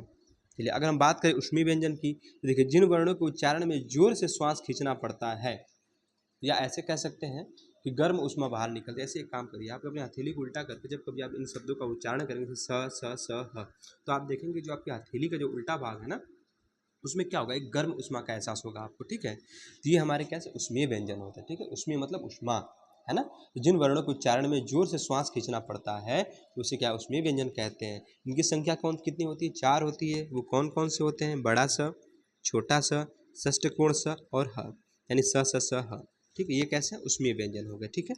अच्छा, एक होते हैं साथियों आगत स्वर।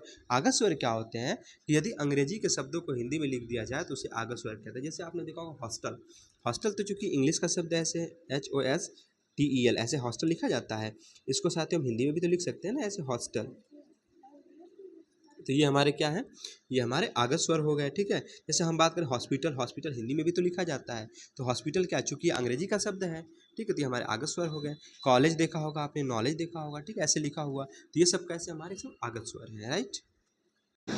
अब साथियों हम बात करेंगे कि जैसे हम वहाँ पे किसका स्वर का उच्चारण किए, स्वर का वर्गीकरण किए थे, वैसे हम व्यंजन का भी वर्गीकरण करेंगे, ठीक है। तो उच्चारण के आधार पर वर्णों का वर्गीकरण की बात करें तो देखिए, एक होता है कंठ, एक होता है तालु, एक होता है मूर्धा, एक होता है दंत, एक होता है ओष्ठ। तो कंठ को हम किस नाम से जानते हैं? कंठ के नाम से जानते हैं, ठीक। तालु को तालव्य के नाम से जानते हैं, मूर्धा को मूर्धनि के नाम से जानते हैं, दंत को दंतव्य के नाम से जानते हैं, और ओष्ठ को ओठ को, या ऐसे कहें होठ को ओष्ठ ओष्ठ के नाम से जानते हैं, ठीक है।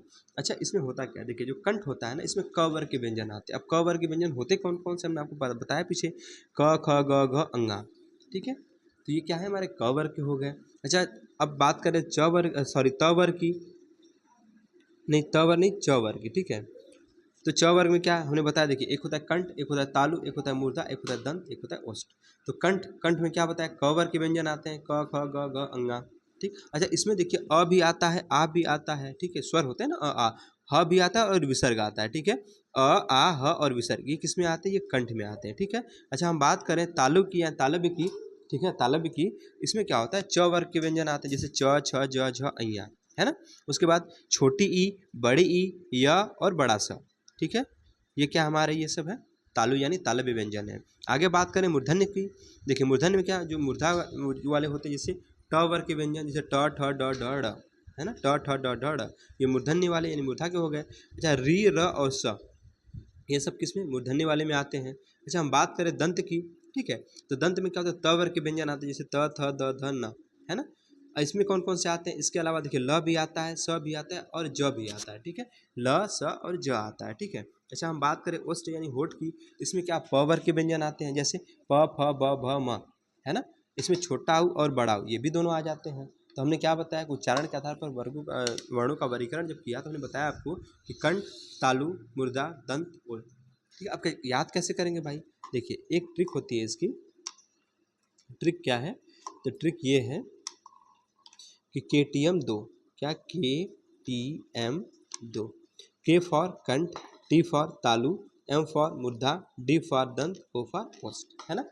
तो कंठ में क्या बताया? क वर्ग के व्यंजन आ गए, प्लस इसके अलावा अ आ ह और विसर्ग आ गए। तालु में क्या आ गए? च वर्ग के व्यंजन आ गए, च छ ज झ अइया, और छोटी ई, बड़ी ई और बड़ा स, और यह आ गए, ठीक है। अच्छा, मूर्धन्य में हमने क्या बताया?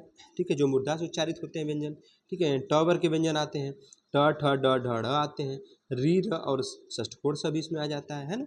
दंत की बात करें तो दंत में कौन कौन से आते हैं? त वर्ग के व्यंजन आते हैं, ठीक है, त थ द ध न आता है, और ल और स ज भी आते हैं, ठीक है। अच्छा, हम बात करें ओष्ठ की, ठीक है, यानी होष्ठ की, तो ओष्ठ यानी होठ में कौन से आते हैं? प वर्ग के व्यंजन आते हैं, प फ ब भ म, ठीक, छोटा ऊ और बड़ा ऊ, ये सब किसके हैं? ये सब होठ वाले यानी ओष्ठीय व्यंजन हुए हैं, ठीक है। देखिए, एक होता है साथियों कंठ तालु, एक होता है कंठ ओष्ठ। कंठ तालु को हम कंठ तालव्य के नाम से जानते हैं, और कंठोष्ठ को हम कंठोष्ठ के नाम से जानते हैं, ठीक है। अच्छा, इसमें क्या क्या आता है देखिए, एक होता है ए, एक होता है ए, ठीक है। ये दोनों कैसे होते हैं, ये हमारे कंठ तालु वाले होते हैं। कैसे कंठ तालु, कैसे समझिए। कंठ हमने क्या बताया, अ आ, ठीक है, ये कैसे कंठ वाले होते हैं ना। तो आ हो गया यहाँ पे, ठीक है, अ हो गया, ठीक है, और उसके बाद आपका जो है ये तालु से हो गया छोटी ई, ठीक है। तो ये हमारे अ और ई के योग से क्या बनता है, ए बनता है। ए किसके योग से बनता है, अ और छोटी ई के योग से, ठीक है। अ किससे, कंठ से, और ई किससे, तालु से। तो कंठ प्लस तालु मिल गया तो क्या, ठीक है, कंठ तालव्य हो गया, ठीक है, कंठ तालु जिसको नाम से जानते हैं। अच्छा, बात करें ओ और औ की, ठीक है, तो ओ और औ ये वर्ड कैसे होते हैं, तो देखिए ओ का निर्माण किससे होता है, ओ का निर्माण अ और उ से होता है, हमने पीछे आपको बताया था। तो अ कैसा हमारा है, कंठ से बोला जाता है। उ का उच्चारण स्थान क्या है, उ का उच्चारण तो साथियों ओष्ठ है, ठीक है, तो कंठोष्ठ हो गया ये, है ना। वैसे औ भी हमारा है, ठीक है, ये सब क्या है हमारे कंठोष्ठ है। तो कंठ तालव्य क्या है, ए और ए, और कंठोष्ठ क्या है, ओ और अ, ठीक। अच्छा, नासिक के व्यंजन पूछ दे आपसे, तो देखिए जो पांचवा वाले जो पंचमा अक्षर होते हैं कौन से, अंग्या, इया, ड़, न, म, और एक अनुस्वार यानी अंग वाला, ठीक है। ये सब कैसे, ये नासिक क्या है, कैसे नासिक क्या है, ठीक है। अब हम साथियों बात करते हैं नुक्ता की। देखिए नुक्ता हमने क्या बताया कि सिरो रेखा के, सॉरी, खड़ी पाई के आगे लगता है ना। बिंदी लगाने का तरीका हमने बताया था आपको। तो क्या होता है, हमने बताया जो नुक्ता वाले शब्द होते हैं या जो नुक्ता होता है वो खड़ी पाई के आगे लगता है ना। तो देखिए हमने बताया था कि एक क वर्ण होता है आपका, एक ख होता है, एक ग होता है, एक ज होता है, और एक फ होता है, ठीक। यानी ये 5 वर्ण कैसे होते हैं, ये नुक्ता वाले होते हैं। कैसे होते हैं, नुक्ता वाले होते हैं, ठीक है। ऐसे हम कैसे, इसको हम ऐसे भी कह सकते हैं कि ये जो शब्द होते हैं ये अरबी फारसी के शब्दों में प्रयोग होते हैं, ठीक है। अरबी फारसी के शब्दों में इनका प्रयोग किया जाता है। जो ये वर्ण होते हैं यानी क, ख, ग, ज, फ, ठीक है, ये कैसे जो नुक्ता वाले वर्ण होते हैं इनका प्रयोग कहाँ किया जाता है, तो इनका प्रयोग जो है अरबी फारसी के शब्दों में किया जाता है, ठीक है। अगर हम बात करें नई विकसित ध्वनियों की, ठीक है, तो इनको क्या कहते हैं, इनको हम नई विकसित ध्वनियाँ भी कहते हैं, ठीक है। तो अगर हम बात करें नुक्ता वाले शब्दों की, तो इनको क्या कहते हैं हम, इनको हम नई विकसित ध्वनियाँ भी कहते हैं, ठीक है। इन्हीं को, अच्छा, इनका सबसे पहले प्रयोग किसने किया था, ठीक है। तो देखिए नई विकसित ध्वनियाँ इनको कहते हैं, इनका सबसे पहले प्रयोग जो है हिंदी भाषा में, किसमें, हिंदी भाषा में, राजा शिव प्रसाद सितारे हिंद, ठीक है, एक थे हमारे राजा शिव प्रसाद सितारे हिंद, इनके द्वारा इनका क्या किया गया था, पहले प्रयोग किया गया था, ठीक है। चलिए अगर हम बात करते हैं, देखिए इन शब्दों की, क यहाँ भी है, क यहाँ भी है, ख, देखिए इनका हम थोड़ा अंतर देख लेते हैं। देखिए हिंदी है और ये उर्दू शब्द है, ठीक है। तो एक होता है कफ, देखिए क आया ना यहाँ पे, क और फ, इसके में बलगम होता है, बलगम नहीं कहते, कफ जकड़ लिया है इनको, है ना, यानी बलगम। अच्छा, वहीं अगर नुक्ता वाला क आ जाए, ठीक है, कफ, तो इसका मतलब का बटन का हिस्सा, जो बटन होती है, जो शर्ट में बटन होती है, पैंट में बटन होती है, उसका जो हिस्सा होता है उसको कफ कहते हैं, ठीक है। अच्छा, खाना है ना, खाना, खाना मतलब भोजन, ये भोजन कहते हैं ना खाना। लेकिन वहीं अगर नुक्ता वाला खा आ जाए तो इसका मतलब क्या होता है, खाना, कमरा यानी डिब्बा नहीं कहते, कितने खाने हैं इस डिब्बे में, या इस कमरे में, या इस घर में कितने खाने हैं, या ऐसे कैसे इस घर में कितने कमरे हैं, ठीक है। तो खाना, तो जहाँ पे ये नुक्ता लग गया ना ख में, इसका मीन्स क्या हो गया, कमरा या डिब्बा, यानी खाना मतलब कमरा या डिब्बा, ठीक। वैसे हम बात करें गोल, वृत्त, गोल तो वृत्त होता है, तो वृत्त को हम गोल कहते हैं, है ना। लेकिन वहीं अगर गोल की बात करें ना, गोल, तो दल होता है, क्या होता है, दल, ठीक है। जैसे नहीं कहते को, गांव देहात में ऐसे लोग बोल देते हैं कि इतने लोगों की गोल जा रही है, ठीक है, मतलब गोल मतलब क्या, दल, है ना। तो ये नुक्ता वाला जो ग है ना, इसका प्रयोग हम कहाँ करते हैं, गोल, इसका मतलब दल हो गया, ठीक है। अच्छा, जरा, जरा हम बुढ़ापा को कहते हैं, ठीक है। लेकिन आपने सुना होगा कि जरा सा दीजिएगा, जरा सा, है ना। तो ज के नीचे जो नुक्ता लग गया ना, तो इसका मतलब थोड़ा हो जाता है, ठीक है, थोड़ा सा दीजिएगा, है। चलिए आगे हम बात करते हैं फन। देखिए फ आया, देखिए फन मतलब सांप, सांप का फन होता है ना, ठीक है। तो सांप के फन को हम फन कहते हैं, तो वहाँ पे नुक्ता नहीं लगता है। लेकिन अगर वहीं फ के नीचे नुक्ता लग जाए तो फन मतलब हुनर, फन मतलब हुनर हो गया, ठीक है। इस फन का मतलब क्या हो गया, हुनर हो गया, राइट। अब साथियों हम बात करेंगे कि प्राणत्व के आधार पर व्यंजन का वर्गीकरण, ठीक है। प्राणत्व के आधार पर व्यंजन का वर्गीकरण करें तो 2 भाग में इसको वर्गीकरण होता है। एक होता है अल्प प्राण, एक है महाप्राण। अल्प प्राण क्या होता है, महाप्राण क्या होता है, समझिए। जिनके उच्चारण में कम श्वास खर्च हो, ठीक है, अल्प मतलब कम होता है, ठीक है। तो वही कह रहा है, जिनके उच्चारण में कम श्वास खर्च हो उससे हम क्या कहते हैं, अल्प प्राण कहते हैं। या ऐसे कह सकते हैं कि जिनके उच्चारण में कम श्वास खर्च हो या फिर कम प्राण वायु की आवश्यकता हो, उसे हम अल्प प्राण व्यंजन कहते हैं, ठीक है। दूसरा है महाप्राण, बताएंगे कौन कौन से इसके अंतर्गत वर्ण आते हैं। तो महाप्राण व्यंजन क्या होते हैं कि जिनके उच्चारण में अधिक श्वास खर्च होती है, या अधिक प्राणवायु की आवश्यकता होती है उसे हम महाप्राणवायु कहते हैं। महा मतलब ज़्यादा कह सकते हैं या अधिक कह सकते हैं, है ना। देखिए हमने बताया था आपको ऐसे वर्ग बना के क ख ग घ अंगा, ठीक है, च छ ज झ इया ऐसे बताया था। तो ये क वर्ग, च वर्ग, ट वर्ग, त वर्ग, प वर्ग हो गया। तो देखिए जो पहला, ठीक है, पहला ये हमारा पहला वर्ग है, ये दूसरा वर्ग है, तीसरा वर्ग है, चौथा वर्ग है, पांचवा वर्ग है।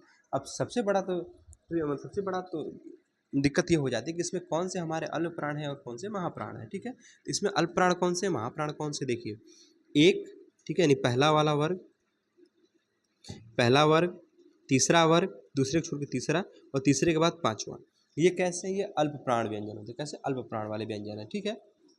अच्छा महाप्राण वाले कौन से हो गए फिर, तो देखिए दूसरा और चौथा, ये कैसे हो गए, महाप्राण हो गए, ठीक है। अच्छा ट्रिक बता दें इसकी, देखिए आप लिख दीजिए एम ए एम ए, इसको क्या पढ़ेंगे, ए मामा, क्या पढ़ेंगे, ए मामा। ए मतलब अल्पप्राण, म मतलब महाप्राण, ए मतलब अल्पप्राण, एम मतलब महाप्राण, ए मतलब अल्पप्राण, ठीक है। यानी पहला वर्ग क्या है, अल्पप्राण, दूसरा वाला क्या हो गया, महाप्राण, तीसरा वाला हो गया अल्पप्राण, चौथा वाला हो गया महाप्राण, पांचवा वाला हो गया अल्पप्राण। तो अल्पप्राण में कौन कौन से आते हैं, पहला, तीसरा, पांचवा, महाप्राण में दूसरा और चौथा, ठीक है। आइए और डिटेल में इसको समझते हैं। देखिए अल्पप्राण में हमने क्या बताया, पहला, तीसरा और पांचवा। उसके बाद अंतस्थ व्यंजन, अंतस्थ व्यंजन हमने क्या बताया आपको, इनकी संख्या 4 होती है बताया था। तो य र ल और व, य र ल और व, ये कैसे अंतस्थ व्यंजन है, ठीक है। और सभी स्वर, सभी स्वर कौन कौन से, अ आ छोटी बड़ी छोटाऊ बड़ा ऋषि एड़ी ऐनक ओखली औरत। अंगूर और आ को नहीं लेंगे क्योंकि वो अयुग्वा होते हैं, ठीक है। तो स्वर तो हमने 11 ही बताए थे आपको ना। तो हमने क्या बताया, अल्पप्राण में कौन कौन से व्यंजन आते हैं, पहला, तीसरा, पांचवा वर्ग का व्यंजन, अंतस्थ व्यंजन यानी य र ल व, और फिर उसके बाद आपका अंगा, ठीक है। उसके बाद फिर आपका सभी स्वर। टोटल संख्या हो गई 31। कैसे, देखिए 5 इसमें होते हैं, 5 इसमें, 5 इसमें, ठीक है। तो 5, 10 और 15, 15 तो यहाँ हो गए हमारे, 15 ये हो गए। उसके बाद अंतस्थ व्यंजन यानी य र ल व, उसके बाद आपका ड आ गया, ठीक है, ड एक और आ गया। उसके बाद 11 स्वर आप जोड़ लीजिए, 5 4 9 1 10 ठीक, 11 को एक हासिल लगाए, ठीक है। उसके बाद 1 2 1 3, ठीक है, 31, 31 हुआ। चलिए आगे हम बात करते हैं महाप्राण की। तो देखिए महाप्राण में कौन कौन से आते हैं, महाप्राण में दूसरा और चौथा आता है। तो 5 इसमें और 5 इसमें, 10 तो ऐसे हो गए, है ना, 5 इसमें और 5 इसमें, 10 हो गए, 10 हो गए। उसके बाद आपके जो उसमें व्यंजन होते हैं यानी स स स ह, ठीक, ये भी हमारे आ गए। और एक ढ आ गया, ठीक है, एक ढ आ गया। तो ड किस में आता है आपका, अल्पप्राण में, और ढ किस में आता है, महाप्राण में आता है, ठीक है। तो हमारे टोटल महाप्राण कितने हो गए, 15 हो गए, है ना। एक बार फिर से देख लीजिए, अल्पप्राण हमने गलती से इसको अंग्या बता दिया था, ये साथ साथ में ये ढ है, ठीक है। तो ये क्या हमारा ढ है ना। तो पहला, तीसरा और पांचवा वर्ग के व्यंजन यानी 5 5 10 5 15 इसमें हो गए। अंतस्थ व्यंजन य र ल व, 4 ये हो गए, एक हो गया ड, ठीक है, और 11 स्वर यानी टोटल कितने हो गए, 31 हो गए। अच्छा महाप्राण में हमने क्या बताया आपको, इनकी संख्या 15 होती है। कौन कौन सी, दूसरे और चौथे वर्ण को देखिए आप, तो 5 5 वर्ण दोनों में होते हैं, एक में 5 दूसरे में 5 यानी 5 5 10 हो गए। उसके बाद एक ढ आ गया, ठीक, तो 10 1 11 हो गया। और 4 उसमें व्यंजन यानी स स स ह, तो 4 उसमें व्यंजन मतलब 11 4 15 हो गए, राइट। तो साथियों हमने क्या बताया आपको अल्पप्राण में, देखिए पहला, तीसरा और पांचवा वर्ग, है ना। उसके बाद सभी स्वर यानी 11, और अंतस्थ व्यंजन य र ल व बताया, और एक ढ, ठीक है, ढ कितने हो गए, इनकी संख्या 31 हो गई। अच्छा महाप्राण में क्या बताया, दूसरा और चौथे वर्ण, ठीक है, दूसरा और चौथे वर्ग के जो व्यंजन होते हैं, ठीक, तो दूसरे में भी 5 और चौथे में भी 5 होते हैं, यानी 5 5 10 हो गए। उसमें व्यंजन स स स ह बताया था, 4 बताया था आपको, तो 10 4 14 और एक ढ हो गया, ठीक है। तो ये कितने हो गए, 15 हो गए, ठीक। तो अल्पप्राण और महाप्राण खत्म हो गया आपका। अब हम बात करेंगे तो स्वर तंत्रियों के आधार पर वर्णों का विभाजन, है ना। तो स्वर तंत्रियों के आधार पर वर्णों का विभाजन करें, दो प्रकार से करते हैं, एक होते हैं साथियों अघोष और एक होता है सघोष, ठीक है। तो ये हमारा घोष होता है, ये हमारा सघोष सॉरी अघोष होता है। अच्छा घोष को ही हम सघोष के नाम से भी जानते हैं, है ना। तब घोष व्यंजन क्या होते हैं या घोष वर्ण क्या होते हैं, देखिए स्वर तंत्रियों के पास आने पर उनके बीच से हवा निकलती है, क्या होती है, हवा निकलती है ना। तो हमारे घोष या सघोष होते हैं, ठीक है। कौन कौन से होते हैं, देखिए तीसरा, चौथा और पांचवा वर्ग के व्यंजन, तीसरे, चौथे और पांचवें वर्ग के व्यंजन। उसके बाद य र ल व और ह, ये कौन कौन से, य र ल व और ह। उसके बाद सभी स्वर, कितने? सभी स्वर। यानी स्वरिक संख्या हमने कितनी बताई? 11। तो काउंट करिए, 5 इसमें, 5 इसमें और 5 इसमें, 5 तिहाई 15 हो गए। उसके बाद य, र, ल, व और ह, तो 5 ये हो गए, 15 5 20। उसके बाद 11 स्वर, 20 और 11 31, 20 और 11 31, ठीक है। तो टोटल कितनी की संख्या हो गई? 31। तो पूछ देता है एग्जाम में कि घोष या जो स्वघोष, मतलब घोष को स्वघोष के नाम से जानते हैं, तो घोष जो वर्ण होते हैं इनकी संख्या कितनी होती है? तो इनकी संख्या साथियों 31 होती है। कितनी होती है? 31 होती है। कौन कौन से हमने बता ही दिया, तीसरा, चौथा और पांचवा वर्ग के व्यंजन, य, र, ल और व और ह, ठीक। उसके बाद सभी स्वर, है ना। अब हम बात करते हैं अघोष व्यंजन की, ठीक है, अघोष वर्ण की। अघोष वर्ण की बात करें तो देखिए, स्वर तंत्रियों के पास आने पर उनके बीच से हवा नहीं निकलती है, ठीक है। तो देखिए, पहला और दूसरा वर्ग बच गया। हमने तीसरा, चौथा, पांचवा तो हमने आपको बता दिया कि इसमें सघोष में आते हैं। तो बचा कौन सा? दूसरा, पहला और दूसरा। तो पहला और दूसरा क्या होते हैं? अघोष होते हैं। क्या होते हैं? अघोष होते हैं, ठीक है। उसके बाद स, और स, मतलब तीनों स, बड़ा स, छोटा स और षष्ठकोण स, ठीक है। तो पहले वर्ग और दूसरे वर्ग की बात करें तो 5 5 कितने हो गए? 10 वर्ण हो गए, ठीक है। सॉरी 10 व्यंजन हो गए, ठीक है। तो 10 ये और उसके बाद 3 ये, मतलब स, छोटा सा, बड़ा सा और षष्ठकोण सा, ये टोटल संख्या कितनी होगी? 13 हो गई, ठीक है। तो घोष पूछ देता है आपसे कि जो घोष वर्ण है इसकी संख्या कितनी है? 31 है। और अघोष वर्ण की संख्या कितनी है? 13 है, ठीक है। अब हम बात करेंगे संयुक्त व्यंजन की, ठीक है। संयुक्त व्यंजन होते क्या हैं? ठीक है, वे व्यंजन जिनका निर्माण एक से अधिक व्यंजन से हुआ है। हमने आपको पीछे बताया ही था, इनकी संख्या 4 होती है। कौन कौन से होते हैं? छ, त्र, ज्ञ, स्र, है ना। अच्छा, पूछे कि छ का निर्माण कैसे होता है, तो जो छ है ना, छत्ती छ, इसका निर्माण क और षष्ठकोण स के योग से होता है। किससे? क और षष्ठकोण स से। अब देखिए, हलंत लगा नहीं यहाँ पे, तो षष्ठकोण सा तो हमारा पूरा है, लेकिन इसको आधा कैसे लिखेंगे? तो यहीं अगर हलंत लगा देंगे तो यहाँ से हमारा स्वर अलग हो जाएगा, तो इसको ऐसे भी लिख सकते हैं, है ना। वैसे त्र की बात करें, त्र, त्र किससे मिलके बना है? त जमा र से। अब देखिए, र यहाँ पूर्ण है, लेकिन यही हलंत लगा के अ बाहर निकाल दें, ठीक है, तो हमारा र आधा हो गया यहाँ पे, ठीक है। तो त्र को हम ऐसे भी लिख सकते हैं। अब देखिए, ज्ञानी है ना, ज्ञ, ज और इया के योग से मिलके बना होता है, ठीक है। ज और इया के योग से मिलके बना होता है। बात करें हम ज्ञानी की ना, तो ज और इया के योग से, लेकिन ज हमारा कैसा है? हलंत वाला होगा। इया कैसा है? पूर्ण है। हलंत लगा के बाहर कर दीजिए आप, तो ये भी हमारा क्या हो गया? अर्ध हो गया, इसका मतलब आधा हो गया, है ना। तो देखिए, ज मतलब किससे? ज और इया, इसको हम लोग क्या पढ़ते हैं? ज्ञ पढ़ते हैं, ज्ञ। लेकिन ज्ञ इसका शुद्ध रूप नहीं होता है, इसका शुद्ध रूप ज्य होता है। क्या होता है? ज्य, क्योंकि ज और इया के योग से मिलके बना है ना, तो क्या ज्य होता है। अच्छा, आप लोग पढ़ते हैं ज्ञानी, ऐसे लिखा होता है, तो ये ज्ञानी नहीं, इसका प्रोनाउंसिएशन, इसका प्रोनाउंसिएशन होता है ज्ञानी। क्या होता है? ज्ञानी। क्यों? क्योंकि इसका निर्माण ज और इया के योग से होता है ना, तो इसको ज्य पढ़ते हैं ना, तो ज्य, तो ज्ञानी हो गया। क्या हो गया? ज्ञानी हो गया, ठीक है। चलिए आगे हम बात करते हैं स्र। स्र का निर्माण किससे होता है? स्र का निर्माण होता है बड़ा स, उसके बाद र। र कैसा है? पूरा, हलंत लगा के बाहर कर दीजिए, है ना। तो ऐसे भी लिख सकते हैं, ठीक है। स्र को हम ऐसे भी लिख सकते हैं और स्र को ऐसे भी लिख सकते हैं, है ना। तो इनके हमने क्या बताया आपको? संयुक्त व्यंजन, इनकी संख्या कितनी होती है? 4 होती है। ये तो ऐसे ही पूछ देता है कि बताइए निम्न में कौन सा संयुक्त व्यंजन है। तो एक कौन होता है? एक छ होता है, एक त्र होता है, एक ज्ञ होता है और एक स्र होता है ना। तो छ, त्र, ज्ञ, स्र, ठीक है। छ, त्र, ज्ञ, स्र, छ, त्र, ज्ञ, स्र, ठीक है। अब साथियों हम बात करेंगे क्रम की, ठीक है। स्वर का क्रम कैसे होता है और व्यंजन का क्रम कैसे होता है, ठीक है। हम बात करें सबसे पहले स्वर के क्रम की ना। देखिए, सबसे पहले हमने पढ़ा होगा बचपन में कि छोटा अ आता है, फिर बड़ा आ आता है, फिर छोटी ई आती है, फिर बड़ी आती है, लेकिन ये गलत होता है, ठीक है। इसका क्रम कैसे होता है? सबसे पहले आपका अंक की बिंदी आती है, यानी अनुस्वार आता है, ठीक है। उसके बाद चंद्र बिंदु आता है, ठीक है। फिर उसके बाद अह आता है, यानी विसर्ग आता है, फिर तब अ आता है, फिर आ आता है, फिर छोटी ई, बड़ी ई, छोटा ऊ, बड़ा ऊ, ऋषि, एड़ी, ऐनक, ओखली और औरत, ऐसे होता है, ठीक है। तो हम बात करें स्वर के क्रम की, तो कैसे स्वर लिखे जाते हैं? इस क्रम में लिखे जाते हैं, ठीक है। तो सबसे पहले आपकी अनुस्वार आएगा, ठीक। उसके बाद चंद्रबिंदु आ जाता है, फिर अ आ जाता है, फिर तब छोटा, फिर बड़ा, तब छोटी, बड़ी, छोटाऊ, बड़ाऊ, ऋषि, एड़ी, ऐनक, ओखली और औरत, ठीक है। ये स्वर को लिखने का क्रम है। अच्छा, व्यंजन को लिखने का क्रम क्या होता है, उसको भी समझ लेते हैं। देखिए, सबसे पहले तो क आता है, ठीक है। क्या आता है? क आता है ना। अच्छा, क के बाद हमने पढ़ा है बचपन से कि क के बाद ख आता है, लेकिन अगर हम बात करें इसके क्रम की, तो क के बाद ख नहीं आता है, क के बाद क्या आता है? छ आता है, मतलब छत्री छ आता है। अच्छा, क्यों आता है? हमने आपको बताया कि जो छत्री छ है, इसका निर्माण क प्लस षष्ठकोण स से हुआ, यानी क के जस्ट बाद आता है, मतलब छत्री छ क्या है? क के जस्ट बाद आएगा, ठीक है। तो क के जस्ट बाद आ गया आपका छत्रीस। उसके बाद आता है ख, ग, घ, अंगा, ठीक। फिर च, छ, ज।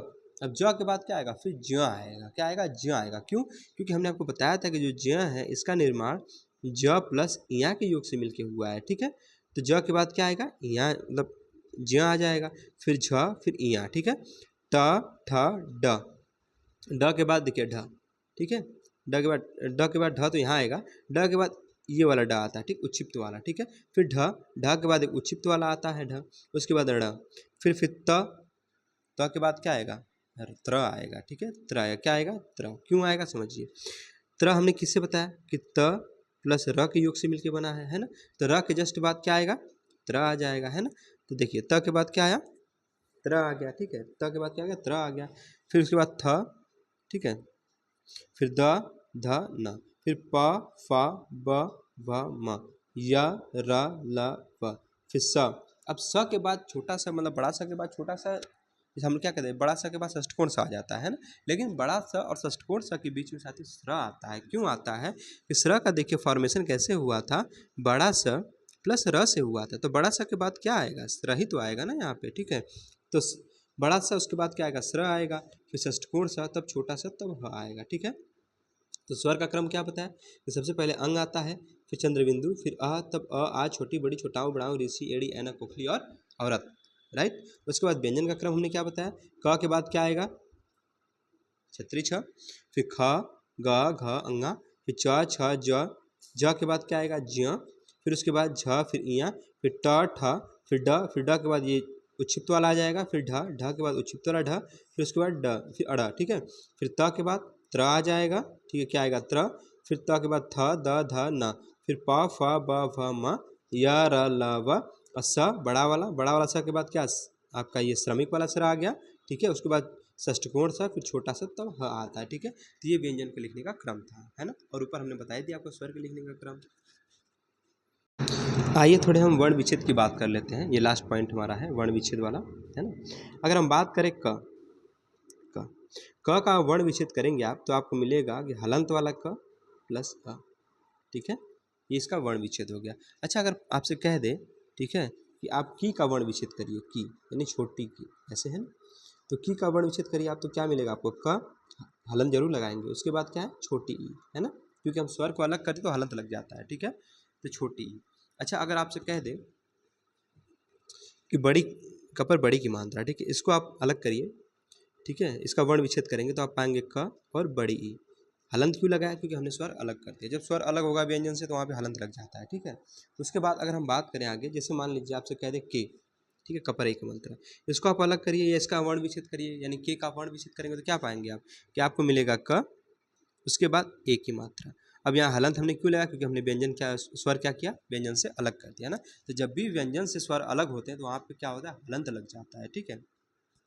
अगर हम के बता दिए, हम बात करें कै की, है ना, कै, तो कै को क्या करेंगे आप, क हलंत लग जाएगा जमा ए, ठीक है। तो ये कैसा हमारा वर्ण विच्छेद हो गया, ठीक है। अब तो देखिए ये तो एक छोटे शब्द थे, ठीक है, मतलब छोटे वर्ण थे, इनका वर्ण विच्छेद हमने किया। अब हम बात करते हैं शब्दों की। अब शब्द का वर्ण विच्छेद करिए आप। जैसे हम बात करते कम, इसका वर्ण विच्छेद करिए आप, तो सबसे पहले आप क का करिए, फिर म का करिए, सिंपल है। तो क का करिए आप, तो क में आपको मिलेगा अ, ठीक। फिर उसके बाद आपको मिलेगा म, हलंत लगा दीजिए, इसमें से अ को अलग कर दीजिए, ठीक। तो इसका वर्ण विच्छेद ऐसे हो गया, ठीक है। अच्छा, अगर आपसे वहीं कह दे काम, काम का आप क्या करिए, वर्ण विच्छेद कर दीजिए।